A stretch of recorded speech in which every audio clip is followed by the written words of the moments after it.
सभी प्रतियोगी परीक्षाओं के लिए इम्पोर्टेंट करंट अफेयर्स देखते हैं। 10 फरवरी 2026 को आपकी पाठशाला द्वारा।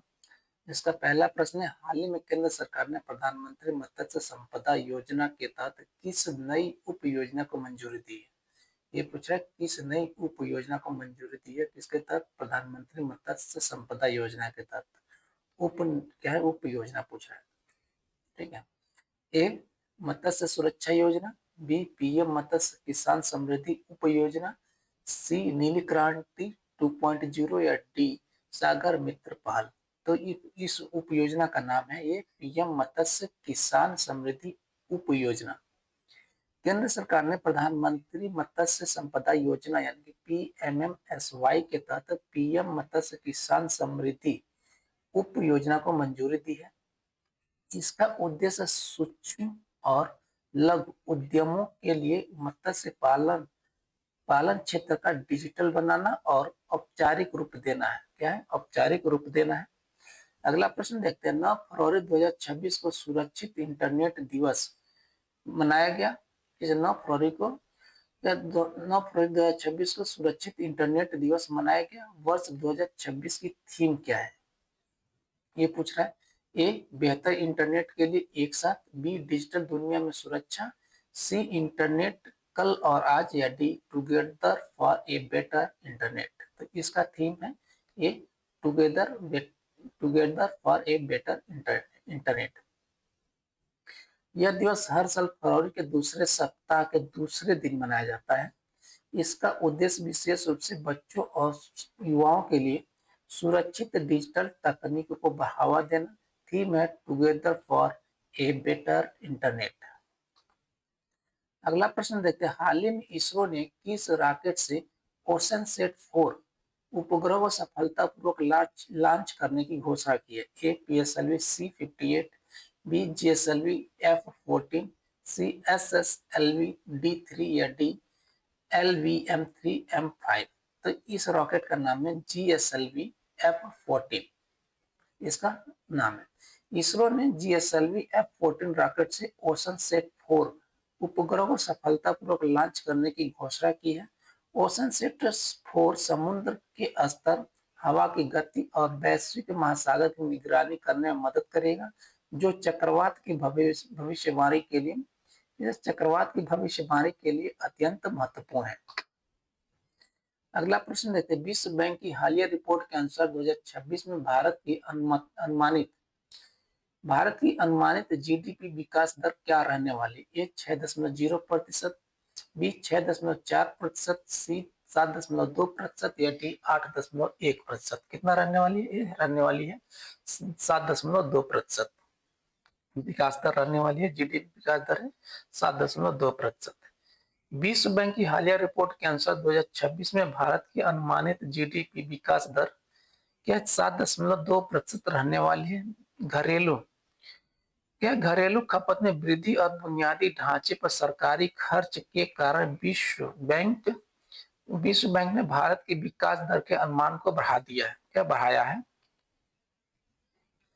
अगला प्रश्न देखते हैं, हाल ही में किस देश ने अपनी मुद्रा का अवमूल्यन हाल ही में किस देश ने अपनी मुद्रा का अवमूल्यन किया है, जो फ्लोटिंग एक्सचेंज रेट प्रणाली को अपनाया है? कौन सा? डिवैल्यूएशन किया है।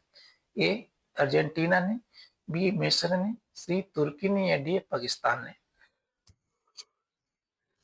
ठीक है, तो ये देश है मिस्र, ऑप्शन बी। आईएमएफ से ऋण सहायता प्राप्त करने के लिए मिस्र ने अपनी मुद्रा पाउंड की विनिमय दर को बाजार के हवाले कर दिया है। किसके हवाले किया? बाजार के हवाले।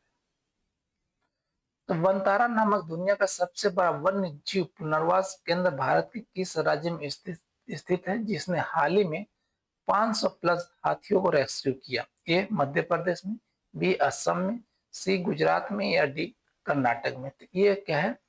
ये है कहाँ पे? गुजरात में। वनतारा कहाँ पे? गुजरात में। रिलायंस इंडस्ट्री द्वारा जामनगर में स्थापित यह केंद्र घायल और लुप्तप्राय जानवरों के इलाज और आवास के लिए प्रसिद्ध है।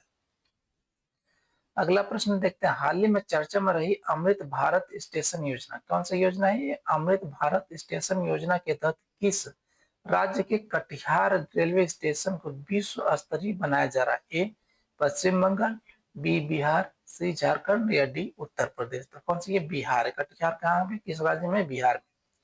बिहार के प्रमुख जंक्शन कटिहार को आधुनिक सुविधा रूप प्लाजा और स्थानीय कला से लैस किया जा रहा है। अगला प्रश्न देखते हैं, हाल ही में किस खिलाड़ी ने ग्रैंड स्लैम टूर्नामेंट में 1000 मैच खेलने का रिकॉर्ड बनाया है? कौन? A Novak Djokovic, B Rafael Nadal, C Rohan Bopanna या डी कार्लोस अल्कराज। तो ये कौन है?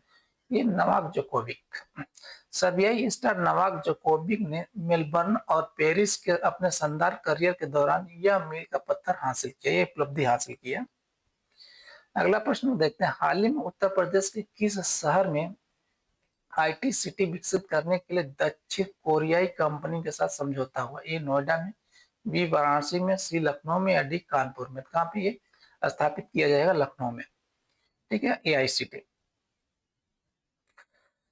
ये लखनऊ को भारत की पहली एआईसीटी के रूप में विकसित किया जा रहा है, जहां आईटी हब और नवाचार केंद्र होंगे। अगला प्रश्न देखते हैं, हाल ही में रक्षा मंत्रालय ने किस मिसाइल के उन्नत संस्करण प्रलय 2 के परीक्षण की मंजूरी दी है? सतह से हवा मिसाइल, बी हवा से हवा मिसाइल, सी सामरिक बैलिस्टिक मिसाइल या डी एंटी शिप मिसाइल। तो इस मिसाइल का नाम है ये सामरिक बैलिस्टिक मिसाइल, यानी कि टैक्टिकल बैलिस्टिक मिसाइल के परीक्षण की मंजूरी दी गई है। किसके द्वारा? रक्षा मंत्रालय के द्वारा।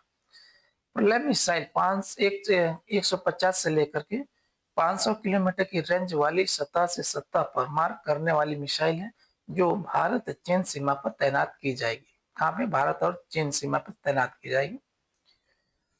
अगला प्रश्न देखिए, राष्ट्रीय अनुसूचित जाति आयोग यानी एनसीएससी का नया अध्यक्ष किसे नियुक्त किया गया? ए विजय सांपला को, बी किशोर मकवाना को, सी अरुण हल्दर को या डी डॉक्टर अजीत अंजलि सिंह को। किसको नियुक्त किया गया? ये नियुक्त किया है किशोर मकवाना को।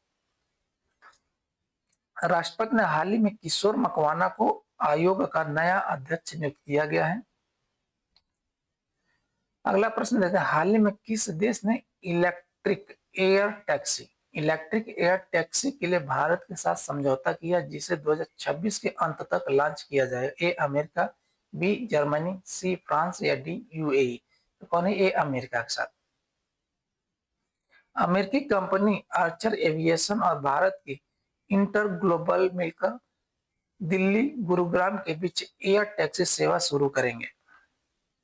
अगला प्रश्न देखते हैं, हाल ही में किस राज्य सरकार ने नारी शक्ति योजना के तहत महिलाओं के लिए सरकारी बसों में 100% मुफ्त यात्रा का विस्तार किया है? ए कर्नाटक, बी तेलंगाना, सी महाराष्ट्र या डी तमिलनाडु। कौन सा राज्य? ये राज्य तेलंगाना। तेलंगाना ने नारी शक्ति योजना के तहत महिलाओं के लिए सरकारी बसों में 100% मुफ्त यात्रा का विस्तार किया है। ठीक है, तेलंगाना सरकार ने राज्य भर में महिलाओं के लिए मुफ्त बस योजना का क्या नाम है? महालक्ष्मी योजना को और प्रभावित बनाया है। अगला प्रश्न है, हाल ही में निधन हुए डॉक्टर एम एस रंगनाथन का संबंध किस क्षेत्र से? एक कृषि विज्ञान से, बी कार्डियोलॉजी यानी हृदय रोग से, सी शास्त्रीय संगीत से या डी राजनीति से। किससे संबंधित? एक कार्डियोलॉजी से संबंधित है। देश के जाने माने हृदय रोग विशेषज्ञ डॉक्टर रंगनाथन ने भारत में कम लागत वाली स्टेंट तकनीक विकसित करने में मदद की थी। थैंक यू जी, धन्यवाद।